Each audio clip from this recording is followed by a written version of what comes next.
బాగా ఇబ్బంది మాకు యూరియా మాకు ఒక సెంటర్ కావాలి. మాకు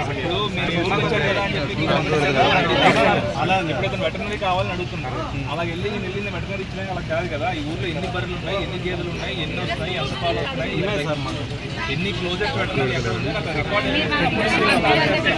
రికార్డ్ అలా క్లారిటీగా అడిగితే ఇస్తా. ఒక పంచాయతీ ఏదో వెటర్నరీ ఏదో కావాలంటున్నారు, ఫస్ట్ నాకు డేటా కావాలి.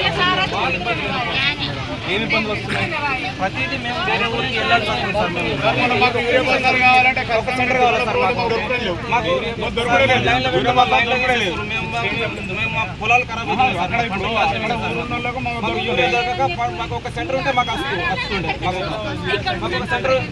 మాకు ఒక సెంటర్ ఉంటే మాకు వస్తుండే యూరియా.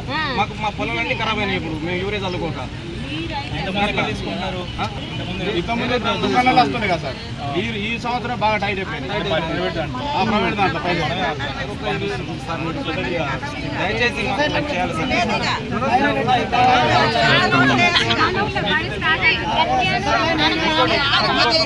చెప్పన్నా మాకు గ్రామ పంచాయతీ వచ్చినప్పుడు దరిద్రం మోపైంది. స్కూల్ బంద్ అయింది సార్. మాకు మేము ఫీజులు కట్టలేక చచ్చిపోతున్నాం సార్. మేము ప్రైవేట్ లో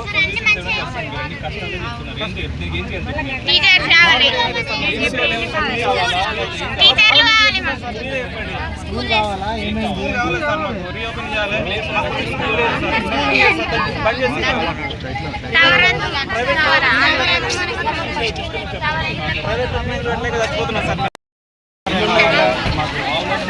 బాగా ఇబ్బంది ఎదుర్కోవాల్సి వస్తుంది సార్. మీరు నన్ను మాట్లాడు అందరూ అన్నీ కావాలి కావాలంటే కాదు. ఇప్పుడు అది ఉన్నాడు, అది కావాలంటుంది. ఏం కావాలో క్లారిటీగా స్పెసిఫిక్గా మీరు స్పెసిఫిక్గా ఇక్కడికి వచ్చినప్పుడు జీపీడీకి వచ్చినప్పుడు బస్సు కావాలని లేడీస్లో వచ్చారు. బస్సు అనేది మీ కలెక్టర్ చెప్తే బస్సులు వేస్తే ఎక్కడికి వెళ్ళినా బస్సులు వేయించారు. నా చేతులు లేదు. కానీ నేను ఆర్టీసీ వాళ్ళు మాట్లాడి ఈ ఊరు దమ్మాయిపేట కనుక్కున్నాను కూడా. దమ్మాయిపేట అరేంజ్ చేయమని అడుగుతాను. అది నా చేతిలో ఉంది. అట్లీస్ట్ ట్రై చేయడం నేను చేస్తాను. బస్సు వచ్చేస్తుంది, ఈరోజు నేను వెళ్తున్నాను, రేపు బస్సు వచ్చేస్తాను. నేను ఎలాంటి మాటలు నేను చెప్పను, ట్రై చేస్తాను. వస్తే వస్తుంది, లేదంటే మనం ఇంకేదాంటి విధంగా ట్రై చేస్తాం. ఒకటి మీరు అడుగుతుంది. ఇంకొకటి ఏదో అడిగారు, జీపీ చెత్త ఎత్తే బండి రావట్లేదు లేదా? 5 నెలలకు ఒకసారి పెడతారు. బరాబర్